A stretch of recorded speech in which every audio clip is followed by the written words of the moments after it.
रचना जैसे अगर first attempt में ही क्वालिफाई कर सकते हैं तो बहुत सारे स्टूडेंट ना दिव्या डीमोटिवेट रहते हैं कि मैम हमारा फर्स्ट अटेम्प्ट में नहीं हुआ तो हमारा क्या पता सेकंड में ना, और वो जर्नी को छोड़ देते हैं। सिर्फ 4 मंथ का बहुत स्ट्रेटेजिक प्लान था।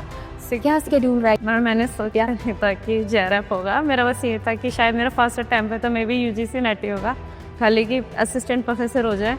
बट जब आया रिजल्ट तो तक आप क्वेश्चन को एनालाइज नहीं करोगे, आपने क्या गलतियाँ की है, तब तक आपको नहीं समझ में आएगा।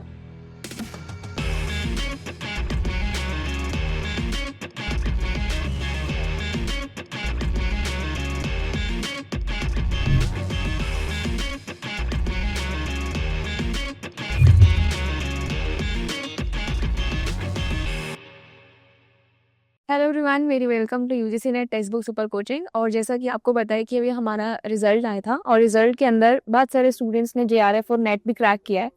सो आज मेरे साथ रचना है एंड उन्होंने जेआरएफ क्वालिफाई किया है। बहुत अच्छे स्कोर है इनका। कितना परसेंटाइल है रचना आपका? 98.27। और ये एक बहुत बड़ा नंबर होता है। हमारा बचपन से ही ना सपना होता है कि हमें 100 में से 98 स्कोर करना है या 99 स्कोर करना है। तो yes, she cracked JRF with 98.7 percentile and it's very big number for us. बहुत ही बड़ी achievement है। So first of all, I would like to congratulate Rachna. Congratulations Rachna to you and to your family. And ये वाला event हमारा बहुत शानदार होता है। मतलब हम लोग इस इवेंट का वेट करते हैं कि कब स्टूडेंट्स आएंगे, कब वो हमसे मिलेंगे, क्योंकि हम लोग क्लास में कभी भी स्टूडेंट्स को देख नहीं पाते हैं।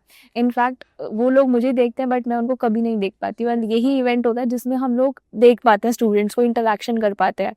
एंड ये इतना बड़ा दिन होता है हम लोगों के लिए। इनफैक्ट हम सोचते हैं कि अभी स्टूडेंट्स मिलेंगे, हम इंटरेक्शन करेंगे, उनसे स्ट्रैटेजीज जानेंगे, उनका इंटरव्यू होगा। तो आज मेरे साथ रचना है जो जून वाले स्टूडेंट्स को गाइड करेंगे कि उन्होंने किस तरीके से साइकिल में जेआरएफ क्रैक किया, इतने अच्छे स्कोर उनका आया, पेपर 1 पेपर 2 को कैसे बैलेंस करा।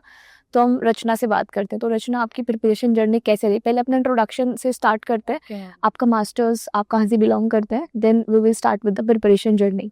I'm Rachna and I belongs to Delhi and my master's in food and nutrition. My study center is Institute of Home Economics for masters only, and I cleared JRF UGC net JRF of December session, and my percentile is 98.27. And ma'am, my whole journey was started with you. I already just connected with you from last 4 months and I just follow you blindly because वहाँ पे मुझे इतना पता था कि paper 1 के लिए I was strong, लेकिन मैंने फिर भी Anshika ma'am and Raza sir को फॉलो किया। बट मैंने आपका प्रहार बैच है and final push to JRF series, मैंने वो कॉन्टिन्यूसली उसको बहुत अच्छे से किया। इवन मैंने जो आपके अपने टेस्ट के ऑर्गेनाइज किया था मैम, मैंने वो भी offline test. Yes ma'am, and मैंने टेस्ट सीरीज भी परचेज की थी। तो आपको कैसे अच्छा हेल्प मिला टेक्स्ट बुक पर कुछ कैसे? मैंने बहुत अच्छे से किया और इवन ये मेरा फर्स्ट अटेम्प्ट था मैम। अच्छा, फर्स्ट अटेम्प्ट। देखो, अगर दिव्या रचना जैसे अगर फर्स्ट अटेम्प्ट में ही क्वालिफाई कर सकते हैं तो बहुत सारे स्टूडेंट ना दिव्या डीमोटिवेट रहते हैं कि मैम हमारा फर्स्ट अटेम्प्ट में नहीं हुआ तो हमारा क्या पता सेकंड में ना, और वो जर्नी को छोड़ देते हैं। तो ऐसा करना चाहिए स्टूडेंट्स को? मैम जनरली ऐसे नहीं होता है। समटाइम्स क्या होता है ना कि we were prepared well but somehow कहीं ना कोई चूक रह जाती है। तो हम ऐसा कर सकते हैं, बैक स्टेप ना लेकर एक फॉरवर्ड स्टेप लेना चाहिए, क्योंकि कभी कभी क्या होता है ना कि हमारे साथ सिचुएशन फेवरेबल नहीं होती है, वी हैव इनफ नॉलेज, लेकिन कभी कभी चीज़ें हमारे उसमें नहीं रहती। तो हमको आगे जाके 1 साल और दे दीजिए। 1 साल में 2 अटेम्प्ट होता है, एटलीस्ट 1 में नहीं हुआ तो सेकंड में हो जाएगा। बी पॉजिटिव, यही कहूँगी। आपका मास्टर्स जैसे कि आपने बताया फूड एंड न्यूट्रिशन। Yes, तो होम साइंस तो आपका कंप्लीटली डिफरेंट था, क्योंकि मेरा बैकग्राउंड भी फूड एंड न्यूट्रिशन रहा है। तो आई कैन अंडरस्टैंड कि होम साइंस बहुत डिफरेंट सब्जेक्ट हो जाता है फूड एंड न्यूट्रिशन से। मतलब फूड एंड न्यूट्रिशन का सिर्फ एक ही यूनिट आता है, that is your nutrition and dietetics. तो आपने सारे यूनिट को कैसे मैनेज करा? मतलब जब आपने इनिशियली पढ़ना शुरू करा तो आपको भी लगा होगा ना कि यार ये तो एकदम डिफरेंट है food and nutrition. Ma'am, actually, when I started my master's course and I studied every single subject very deeply and the content was very good and आपको कभी भी जैसे कोई भी बुक फॉलो करता, आपके साथ साथ मैंने पहले बुक्स भी पढ़ी थी, लेकिन उनको जैसे अच्छे से मैंने मास्टर्स के सब्जेक्ट को और डीपली करा। इवन मैं कहूँगी अभी जो यूजीसी नेट का एग्जाम हुआ था, एक क्वेश्चंस के अंदर 5 सब पार्ट्स थे। 5 सब पार्ट्स मेरे प्रैक्टिकल सब्जेक्ट से ही एक क्वेश्चन था, जिसमें 5 क्वेश्चंस एकदम सीधे सीधे थे। सो मतलब जो भी आपका मास्टर्स कोर्स है उसको भी बहुत अच्छे से पढ़ो। बाकी मैम तो पढ़ाती हैं अच्छा, काफ़ी अच्छा पढ़ाते हैं। और जनरली स्टूडेंट्स को क्या मिस्टेक नहीं करनी चाहिए ड्यूरिंग द प्रिपरेशन जर्नी, क्योंकि स्टूडेंट्स बहुत ज़्यादा मिस्टेक करते हैं। अभी मेरे को बहुत सारे स्टूडेंट्स का कमेंट आया था कि हम क्वेश्चन ढंग से नहीं पढ़ पाते हैं। तो क्वेश्चन पढ़ने की स्ट्रैटेजी और क्वेश्चन सॉल्व करने की स्ट्रैटेजी आपके हिसाब से क्या होनी चाहिए? मैम समटाइम्स हम देखते हैं कि उसमें नॉट स्पेसिफिकली मेंशन्ड होता है। इवन आजकल तो अरशद सर ने रीजनिंग बेस्ड क्वेश्चंस बहुत ज़्यादा आते हैं, उसके लिए कॉन्सेप्चुअल अंडरस्टैंडिंग बहुत ज़्यादा ज़रूरी है, क्योंकि कभी कभी क्या होता है ना, डायरेक्ट क्वेश्चंस नहीं होते हैं। तो वीवर जैसे ऐसे होता है कि हम लोग को डायरेक्ट क्वेश्चन पढ़ा, थोड़ा सा उसमें लगा यूजुअल है, हम टिक कर देते हैं। हमको फोकसफुली पढ़ना चाहिए, जहाँ नॉट मेंशन है वहाँ नॉट उसको देखो ध्यान से। इवन अरशद के अंदर भी कहीं ना कोई एक दो वर्ड ऐसे कर देते हैं जिसमें कि वो हम गलत टिक कर देते हैं, तो उसको अवॉइड करना चाहिए। रचना, जैसे जब आप प्रिपरेशन कर रहे थे तो आपको कितना समय लगा जीआरएफ तक पहुंचने में? कितने टाइम आपने प्रिपेयर किया?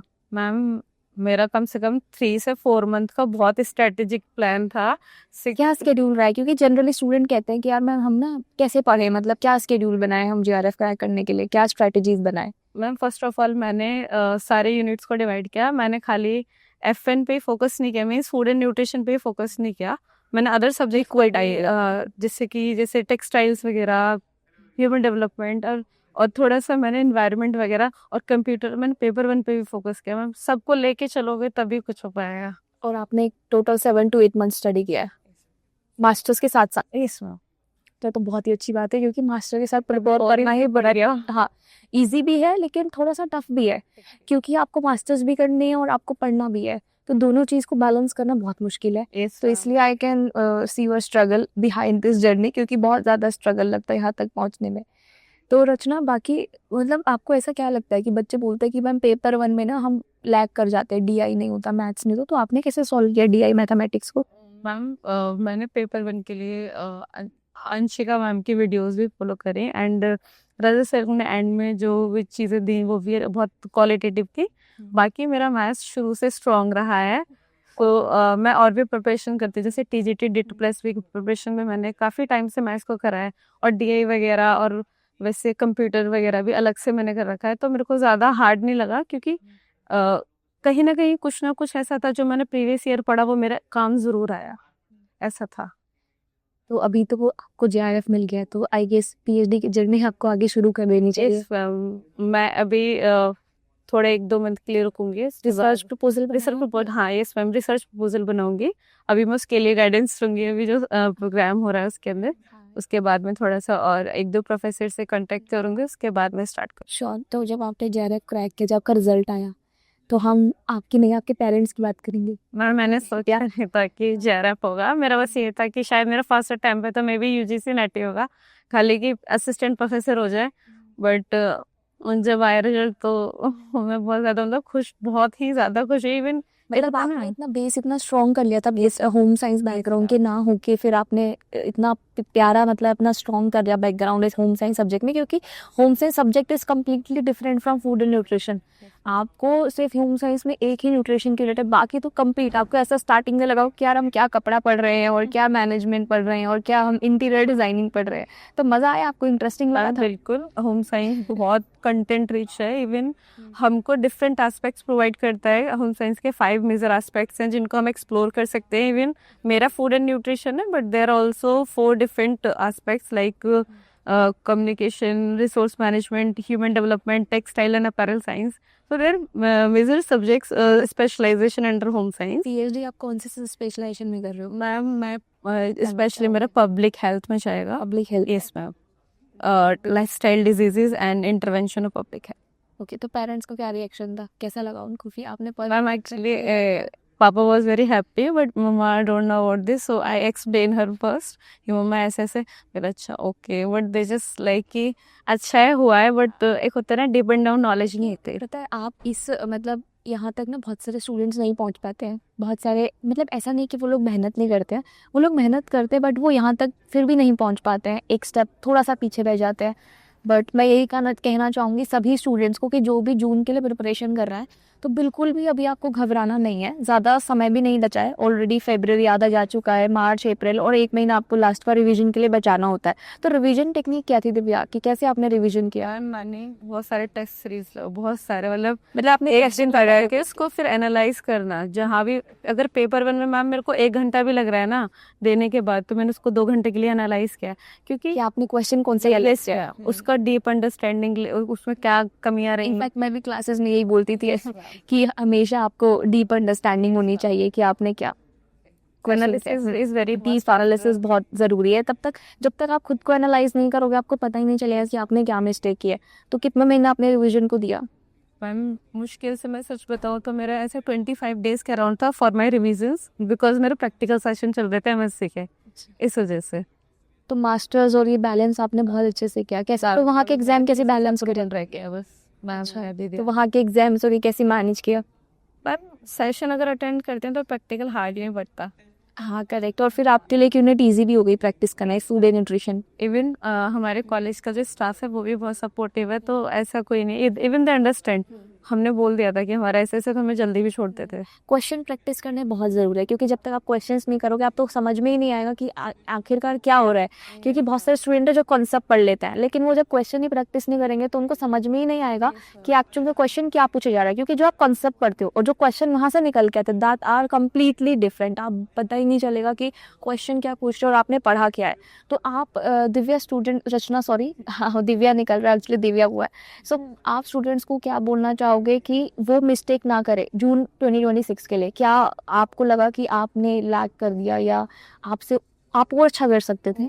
तो आप स्टूडेंट को थोड़ा सा एड्रेस करना कि कौन सी गलती आपको नहीं करनी है during this preparation. First of all जैसे मेरा मास्टर्स के साथ था तो मेरे को थोड़ा सा मैनेजमेंट में भी प्रॉब्लम होती थी। बट अगर कोई भी स्टूडेंट सेपरेटली सिर्फ UGC नेट JRF के लिए प्रिपेयर कर रहा है, वो फाउंडेशन बैच परचेज करे, उसको कॉन्सेप्चुअली अंडरस्टैंडिंग बनेगी। उसके बाद आप अगर टेस्ट लगाते हो, उसके एनालिसिस करते हो, वो कहीं ना कहीं आपको बहुत हेल्प करेगा, क्योंकि फाउंडेशन स्ट्रांग होना बहुत ज़रूरी है। हम सब पढ़ते हैं ग्रेजुएशन में, बट एक गैप आ जाता है, उसके बाद हमको रिवाइज करनी पड़ती हैं चीज़ें। वो क्रैक्स पॉइंट कहाँ पर हैं, वो टीचर्स हमसे ज़्यादा जो इस प्रोफेशन में है वो हमें हेल्प कर सकते हैं। तो आई मस्ट से कि foundation batch is very mandatory for all who just scored good marks in JRF. ठीक है। तो मतलब यही बोलना चाहूँगी मैं उन स्टूडेंट्स को जो भी प्रिपरेशन कर रहे हैं कि अभी से ही आप मेहनत करना चालू कर दो, क्योंकि ज़्यादा टाइम नहीं बचा है। और अभी से अगर आप कॉन्सेप्ट क्लैरिटी करके चलोगे तो आपके क्वेश्चन भी बहुत आराम से सॉल्व हो जाएंगे। एंड जैसे कि रचना ने बहुत ही अच्छे स्कोर से JRF क्रैक किया है और इस प्रिपरेशन जर्नी में टेक्स्ट बुक ने उनको बहुत सपोर्ट किया है। इनफैक्ट रचना मेरी क्लासेज में आती थी, आई रिमेंबर हर नेम, कि वो पोल में भी आंसर, मास्टर क्लास में भी आप आते थे ना, तो पोल में रचना वो सेइंग कि मैं लीडर बोर्ड पर नहीं आ रही हूँ। फिर उन्होंने लीडर बोर्ड पर भी आना शुरू किया। उनका मुझे एक बहुत अच्छा पॉइंट लगा, रचना सेड कि अभी जो उन्होंने बोला कि मैंने जो क्वेश्चन, बहुत सारे क्वेश्चंस लगाए और जो मैंने क्वेश्चंस गलत किए उनको मैंने एनालाइज करा। सबसे बड़ी गलती स्टूडेंट यही करते हैं कि क्वेश्चन को एनालाइज नहीं करते हैं, and this is very much important from exam point of view, क्योंकि जब तक आप क्वेश्चन को एनालाइज नहीं करोगे आपने क्या गलतियाँ की हैं तब तक आपको नहीं समझ में आएगा। सो जून स्टूडेंट्स जो भी प्रिपरेशन कर रहा है, मैं यही बोल रही हूँ अगेन एंड अगेन कि आपको क्वेश्चन प्रैक्टिस करना बहुत ज़्यादा ज़रूरी है। And I would congratulate Rachna once again for this, जो भी आपने टॉप किया है 98.7 परसेंटाइल, एंड ये बहुत बड़ा नंबर होता है। और रचना के साथ साथ हम लोग तो खुशी है, क्योंकि मुझे याद है क्लासेस में भी सब कुछ, मुझे स्टूडेंट्स को हम बस देख ही नहीं पाते हैं लेकिन नाम सबके याद रहते हैं। So congratulations Rachna once again to you and your family, from my side, from text book family side, congratulations Rachna once again. Thank you. Even thank you for the textbook team. They support us very well.